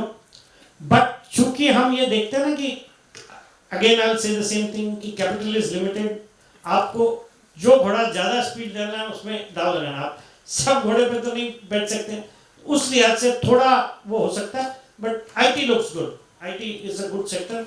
और ये 2024 पर्टिकुलरली लगता है चूंकि बाकी सेक्टर्स ने अच्छा परफॉर्म किया है, तो may be IT might do better then 2024। One by one ये जिन्होंने नहीं पूछा वो पहले। हाँ sir GMR infra airport sir के स्टॉक के पिछले 5 साल में लॉसेस है उसमें 2,000 करोड़ 3,000 प्राइस बढ़ता है उसको। अभी क्या है, अभी जो टाइम ठीक आया है ऐसे ही समझ लीजिए आप कि ओवर द 5 इयर्स उसका प्राइस बढ़ता ही रहा है। हाँ नहीं 5 साल से कुछ हुआ ही नहीं, बट अभी हाल के दिनों में उसमें भी एक अच्छा पिकअप हुआ है। पहले तो क्या था, ये सब ultimately it boils down to management, promoters. जो एक सेक्टर अच्छा था, बिजनेस अच्छा था, बट प्रोमोटर्स का क्रेडिबिलिटी को देखना है। प्लस आप एक चीज और मैं बताता हूं, जो जिन्होंने मुझे पहले सुना है उनके लिए थोड़ा रेपिटेटिव होगा।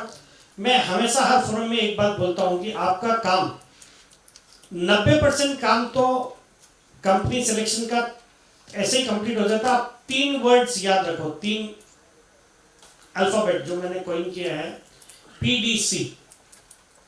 PDC आपके पार्लेंस में पोस्ट डेटेड चेक्स को बोलते हैं PDC। आप ये PDC मतलब P मतलब प्रोमोटर्स। जिस कंपनी में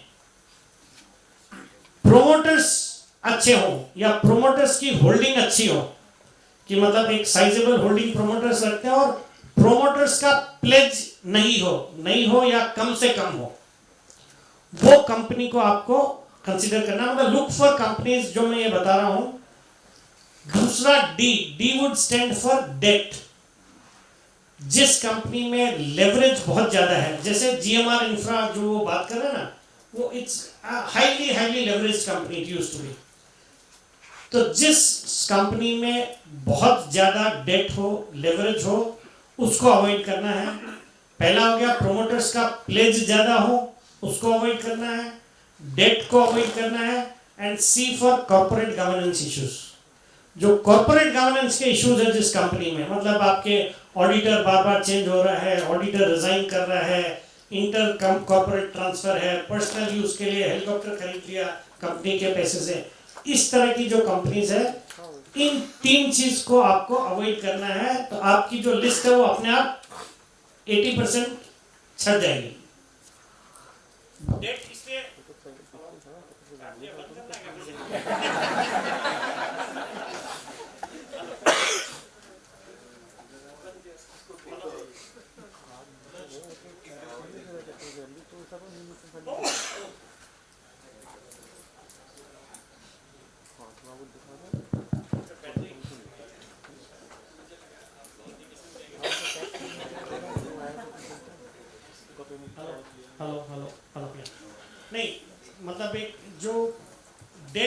Fourth, very important, you need to look at debt levels of the company. Highly debt ridden companies का problems आ सकते हैं. जैसे आप recent example देखो ना, 2 साल पहले कोविड के दौरान जिसने कर्ज लिया हुआ था उनके तो बंद हो गए प्लांट्स, बिकॉज इंटरेस्ट तो कंटिन्यूसली चालू मीटर है. तो आपको डेट रिडन कंपनीज, आपको कॉर्पोरेट गवर्नेंस इश्यूज वाली कंपनीज और प्रोमोटर्स के अगर थोड़े भी वो क्या बोलते हैं दागी प्रोमोटर्स है या प्रोमोटर्स का प्लेज विलेज ज़्यादा है, तो उन सब कंपनीज को अवॉइड करना है. और प्रोमोटर्स के हिसाब से जिस कंपनी में प्रोमोटर्स अच्छे हैं, एग्रेसिव है, या एक ग्रोथ की तरफ उनका ध्यान है, अच्छा एक्सपांशन कर रहे हैं, so these are the companies which you should be trying to locate to invest. Yeah. Generally सब लोग SME IPOs अवॉइड करने के लिए बोलते हैं एंड SMEs में इन्वेस्ट करने के लिए, बट स्टॉक एक्सचेंजेस में कुछ अपने लेवल पे चेक्स तो करता ही है, उसके बाद में ही वो लोग ये कर रहे हैं. तो why there is so much negativity about SME IPOs? नहीं, एक तो रेगुलेशंस, जो पहली बात आपकी थोड़ा एक क्लैरिटी चाहिए, बताता हूँ आपको कि ये सेबी के ज़्यादा रेगुलेशंस नहीं है SME IPOs के ऊपर. सेबी के एक्सचेंजेस के ज़्यादा रेगुलेशंस नहीं है. दूसरा, जिस तरीके से ये SMEs में जो चल रहा है, मुझे पर्सनली फ्रॉथ लगता है. आपको मतलब ये होता है ना, जो लास्ट मैन स्टैंडिंग वाला बात है कि जितने मल्टीपल टाइम्स ये सब्सक्राइब होते हैं, ये सब एक खेल हो गया. और जहाँ तक हो सके मुझे लगता है बचना चाहिए इससे. जो एक इस बाजार में ये जो तेजी हुई है, जो सब मानते हैं कि बहुत बड़ी तेजी हो गई है, हालांकि मैं नहीं मानता हूँ, बताऊंगा क्यों. इस तेजी में अगर कहीं पे फ्रॉथ नजर आ रहा है तो फ्रॉथ है SME में. दूसरा, ये जो ऑप्शंस की ट्रेडिंग होती है ना बाजार में, जिसमें आज वॉल्यूम्स हो रहे हैं इतने बड़े बड़े, वहाँ पे फ्रॉथ है. तो ये दोनों सेगमेंट को बिल्कुल, फ्यूचर्स एंड ऑप्शंस तो रिटेल इन्वेस्टर्स के लिए है ही नहीं. तो जस्ट प्लीज प्लीज प्लीज उसमें आपको पढ़ना ही नहीं है. और SME के भी, हालांकि ये एक जनरलाइज नहीं कर सकते इस स्टेटमेंट को, बट बहुत ज़्यादा कॉशियस रहने की ज़रूरत है वहाँ पे. जी, जब आप सभी चीज़ों में हम लोग कॉशियसली ये डिसीजन लेते हैं, तो और we make the balance sheets, तो इवन बड़े बड़े लिस्टेड कंपनीज के भी वैसे बैलेंस शीट बनते हैं जैसे SMEs के बनते हैं. फिर भी वो एक टैबू जो दे के रखा हुआ है SME IPOs के लिए. कई अच्छी कंपनियां होती है, बहुत अच्छी कंपनियां हैं जो they are really, and if there is a demand then and they are. नहीं, वही मैंने बोला, मैंने ये नहीं बोला कि आप बिल्कुल छोड़ दो. You need to be cautious. अगर आप जानते हो, आप समझते हो कि कंपनी अच्छी है, प्रोमोटर्स अच्छे हैं, कुछ हैंकी पैंकी नहीं है, फ्रॉथ नहीं है, तो आप इन्वेस्ट करो, कोई प्रॉब्लम नहीं है. बट आमतौर पे ज़्यादा जो हो रहा है बाजार में, कि जिस किसी को बाजार में चूँकि पैसा इजीली मिल रहा है, ये जो मर्चेंट बैंकर्स भी है, ये सब मतलब कुछ हो रहा है. I cannot go beyond that, but then you need to be cautious in that segment. थोड़ा कॉशियस रहना जरूरी है.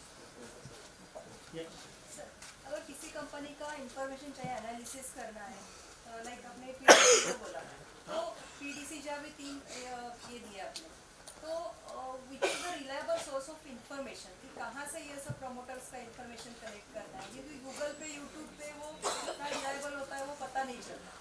नहीं, आप देखिए, एक तो एनुअल रिपोर्ट्स आती है कंपनी की, वो तो आजकल सब ऑनलाइन वेबसाइट पे मिलता ही है. एनुअल रिपोर्ट्स होती है जिसपे आप देख सकते हो. Being a CA, I think you should be able to find out auditors का. आजकल तो ऑडिटर्स भी पहले जैसे आप लोग भी कुछ भी साइन करके तो नहीं देते हैं, आजकल सब चेक करते हैं. तो वो देखना है कौन ऑडिटर है, मतलब अच्छे ऑडिटर है और उनका स्टेटमेंट है, तो that can be relied upon. तो ये सब देखना है. बाकी सब पब्लिक डोमेन में अवेलेबल होता है. आप एक्सचेंज को फाइलिंग करते हैं कंपनीज, जो भी एक्शंस लेते हैं फिर हर क्वार्टर पे. प्लस हमारा personal experience, in addition to all this, जब आपको पर्सनली उनको सुनने का मौका मिलता है, जिससे चाहे उनके कॉन कॉल में हो, जो क्वार्टरली कॉन कॉल करते हैं वो, या आप मीडिया में आके बोलते हैं, तो एक आदमी जब बोल रहा होता है तो यू कैन जज कि कितना कॉन्फिडेंस है, या क्या झूठ बोल रहे हैं, या पका रहे हैं, या जिस राउंड अबाउट वे में बात कर रहे हैं कोई क्वेश्चन पे. That gives you an idea कि what kind of a promoter or a management that is. बाकी एक्शन से मालूम पड़ता है, like as I told you कि वही सब देखना है. या So my question is in line with what she asked. Instead of like annual report is specific to company. And if you want to research industry-wise, would you recommend what reports or what magazines are there which we can refer to want to analyze particular industries? there are lots of apps or lots of websites available. आप screener करके एक है which you can look at. Then Trendline है, Money Control is there, which more or less मतलब ज़्यादातर authentic information ही रहता है उसमें. But they get industry reports. Industry reports भी मिलता है. It could be a plus. I think I'm sure it's these days. जैसे मैं तो खुद नहीं करता हूँ, to be honest with you. There will be people who will be doing it for me. But then वो लोग कलेक्ट करते हैं तो गूगल पे आजकल सब information is very easy to access. Unlike say 10 years back जब आपको CMI के लाइब्रेरी में जाना पड़ता था कुछ भी निकालने के लिए, एनुअल रिपोर्ट्स के लिए आपको एक शेयर होल्डर बनना पड़ता था. आजकल वो सब तो ज़रूरत है नहीं. यू कैन ऑलवेज मतलब read and read. That is the मंत्र. आपको जब इतना आप हार्ड एंड मनी इन्वेस्ट करते हो तो try to keep yourself updated and aware about what the company is doing. Every quarter they need to come out with their results, plus whatever they do which is impacting materially to their stock prices, they've got to communicate that to the exchanges. वहाँ पे आजकल कोई leeway नहीं है. तो keep yourself updated about the companies where you put in your money. What went wrong with the Anil Ambani's companies? I think leverage was one thing. Leverage and आप जब speed मेरे तो जहन में आता है बहुत काफ़ी कारण होंगे, बट क्या एक स्पीड भी आप जितना पचा सकते हो उससे ज़्यादा अगर आप खा लेते हो तो भी प्रॉब्लम है. और फिर क्या थोड़ा बहुत आप मेरे हिसाब से कुछ luck also did not go well with him. थोड़ा लक भी देखना पड़ेगा. मतलब आज टेलीकॉम है उसमें द चॉइस ऑफ टेक्नोलॉजी में भी wrong, may have been wrong. कि अब CDMA उन्होंने GSM के ऊपर CDMA शुरू किया which was an outdated, getting outdated. मैं ख्याल में these are some of the few things. बाकी जिस तरह की प्रॉब्लम हुई है वो लेवरेज की वजह से हुई है.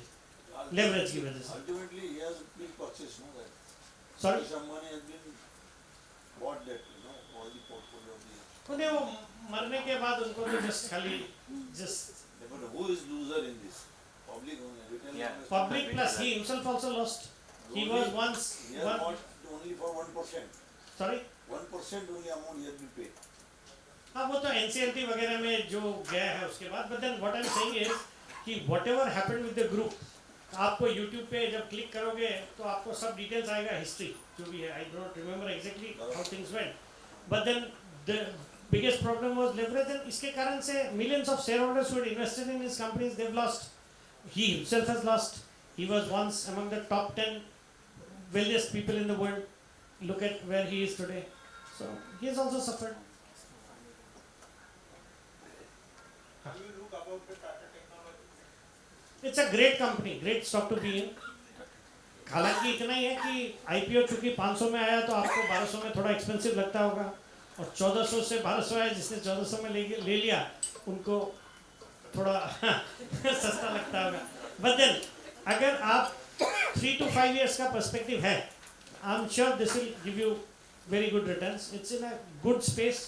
ये आपको पता ही होगा क्या बिजनेस है इनका. बिजनेस इज ऑटोमोबाइल के लिए इंजीनियरिंग सॉल्यूशंस प्रोवाइड करना. And being from the Tata group, Tata के stable and Tata Motors is firing on all cylinders and they are consultant to Tata Group also, to Tata Motors and JLR and blah blah. So I think this company is going to do well. आपको बस यही है कि यही मैं बोलता हूँ कि लॉन्ग टर्म का व्यू है तो you can not time a stock. कि आपको अगर लॉन्ग टर्म का व्यू है तो 1200 में भी ले सकते हो, और कोई कारण से अगर बाजार में कुछ करेक्शन होता है, स्टॉक कम्स टू 1100 और 1000, ऑल द मोर गुड. आप थोड़ा और ले लेना. Highlight on the Jain irrigation. Sorry, Jain irrigation. Railway stocks is recommended. Railway stocks. Jain irrigation. पहले रेलवे स्टॉक्स तो क्या है, ये बुफे है. ये आपको जो अच्छा लग रहा है, किसी को गाजर का हलवा पसंद है, किसी को बादाम का हलवा, किसी को नाम तो सभी है ना. रेलटेल है, इरकॉन है, फिर आपके राइट्स है, IRFC है, IRCTC है, बाकी प्राइवेट सेक्टर में भी कुछ अच्छे स्टॉक्स हैं, जैसे मैंने HBL पावर की बात करी विच इज़ इनटू कवच, फिर आपके टीटागढ़ वैगन्स है, टीटागढ़ रेल इंफ्रास्ट्रक्चर, फिर आपके Jupiter wagons limited, these are the kind of companies which मतलब सबके ऐसे है कि आज इतनी सी कंपनियां और इनके पास आगे 5-5 साल 10-10 साल की ऑर्डर बुक आ गई है, तो अनलेस समथिंग गोज रॉन्ग या एग्जीक्यूशन में कुछ प्रॉब्लम्स हुए, I think this companies would continue to deliver. हालांकि ठीक है, if you compare them with their prices about a year back, they have become expensive, but still I think there is a long way to go. The only thing is you should keep them on radar, and as and when markets में correction आते ही हैं, आएंगे भी. अगर आप हो prudent और कर सकते हो, वेट फॉर दैट, और else you can use a staggered approach to be buying too. What's your view on I think it's healthcare and about time we pharmaceuticals? just last 1 or 2 questions, please. Healthcare and pharmaceuticals? Again, healthcare and pharmaceuticals, देखो stocks sector अब अच्छा करने लगा है, and इस साल मुझे लगता है री परफॉर्म इस साल. Since last few years it has been an underperformer, but there are good quality companies which are really doing well. But ये भी again क्या है, it's dependent on the vagaries and the policies of US FDA. ज़्यादातर सबका exposure international markets में है, और वहाँ से US FDA से कब क्या आ जाता है which is not possible to track. मतलब वो किस कारण से किसको क्या करते हैं, one has not been able to understand. तो वो एक थोड़ा रिस्क रहता है. बट देन अगर आप बाजार में बाकी जगह से देखोगे तो वैल्यूएशंस के हिसाब से they look good, and there are very good quality companies in that sector, so you will certainly put some money in that. Jain Irrigation मैं क्लोजली ट्रैक नहीं करता हूँ, I do not track closely. बाकी I am told the stock has done well over the last few months, कुछ तो ठीक किया है. इनके भी प्रोमोटर्स के साथ ही कुछ प्रॉब्लम्स था, I think leverage was a big issue there. Sir, FOMO of staying fully invested. हाँ, FOMO of staying fully invested. FOMO of staying fully invested, or the fear of missing out Yes. of staying fully Fully invested. invested. No, but I didn't get you. Either you are fully invested or you have a I've not FOMO. been fully invested. New opportunities को कैसे cash करके fully invested है हाँ हाँ. ऐसे नहीं, कोई जैसे मैंने बोला अभी, उन्होंने मैडम ने पूछा था तो मैंने बोला ना कि कोई कंपनी सपोज खराब नहीं कर रही, as far as I'm concerned, suppose I identified some stocks and I vouch, I always advise people कि stay with your investment for long period of time, and that is how you will create wealth. ठीक है, but then company भी अच्छा कर रही है, but आपके पास कैपिटल इज ऑलवेज लिमिटेड. उस समय इफ यू फील कि there is a better opportunity elsewhere, जहाँ पे आपको लगता है, आपको कन्विक्शन है कि इससे बेटर रिटर्न्स आप या जल्दी रिटर्न्स आपको वहाँ मिल सकते हैं, तो you can suddenly switch your investments to that sector. तो वो आपको कोई सैक्रोसेंट थंब रूल नहीं है, आपको अपना समझना पड़ेगा वो करने को. I think that should be it. It's already 3:30. जैसे आपने रिटर्न ऑन कैपिटल एम्प्लॉयड बताया और पी रेशियो, ऐसा कोई इंपॉर्टेंट फैक्टर होता है कोई शेयर को इवैल्यूएट करते वक्त वो ध्यान में रखना चाहिए? देखिए, एक जो सबसे जरूरी चीज है, ये जो ऊपर ऊपर है ये तो दिखता है और फर्ज हो सकता है कि आपके जो भी है return on capital employed, cash flow जरूर देखना है. कोई भी कंपनी का कैश फ्लो जरूर देखना है. और कंपनीज, आप कई सारी कंपनियां हैं जो प्रॉफिट्स तो डिक्लेयर करती हैं इन hundreds of crore, but dividend कभी देती नहीं है, कुछ एक्सपेंशन करती नहीं है. फिर आप उसके अंदर जाओगे तो कैश फ्लो पॉजिटिव नहीं है.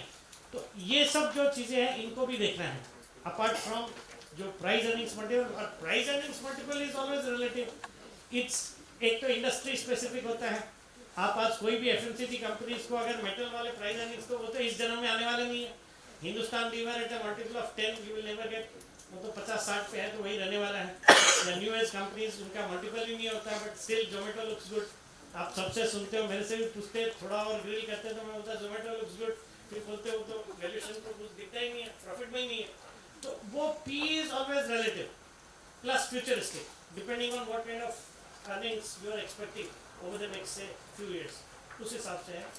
बाकी आप कैश फ्लोज देखना है कि अब कोई कंपनी प्रॉफिट्स में बड़ा प्रॉफिट दिखाती है बट डिविडेंड कुछ देती नहीं है, तो वो आपको मतलब उसमें थोड़ा फिर क्वेश्चन तो करना पड़ेगा कि why is it so.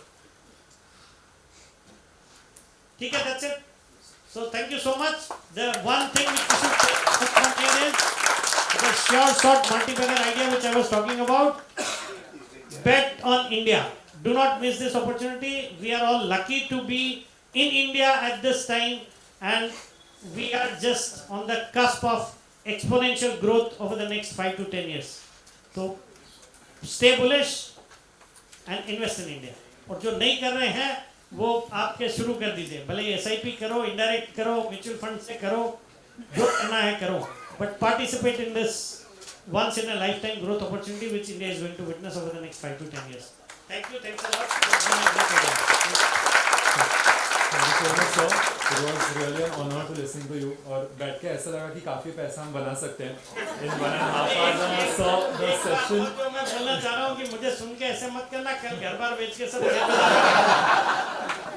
But definitely it was a motivation that the way he was speaking, and I liked the strategy. It was not a one-way communication, but it was a two-way communication and interaction. So that made it more, I would say, elegant. Without PowerPoint presentations also, we could connect more with you. And as you suggested, yes, India is a multi-bagger idea. Definitely we'll bet on it. And the formula which you have given us, PDC, so keeping the promoters, debt and corporate governance in mind, definitely we'll analyze. Being chartered accountants, I guess we can definitely have a tap on all the 3 PDCs, and accordingly we can invest it. And the sectors which you've highlighted, the bank, NBFCs, infrastructure, whatnot, manufacturing, power. So definitely we'll try to invest. कुछ गलत गया तो आपको ही call करेंगे. But having said that, thank you so much for coming all the way, taking out time from your busy schedule, and it was great hosting you at Pune branch. Thank you so much once again.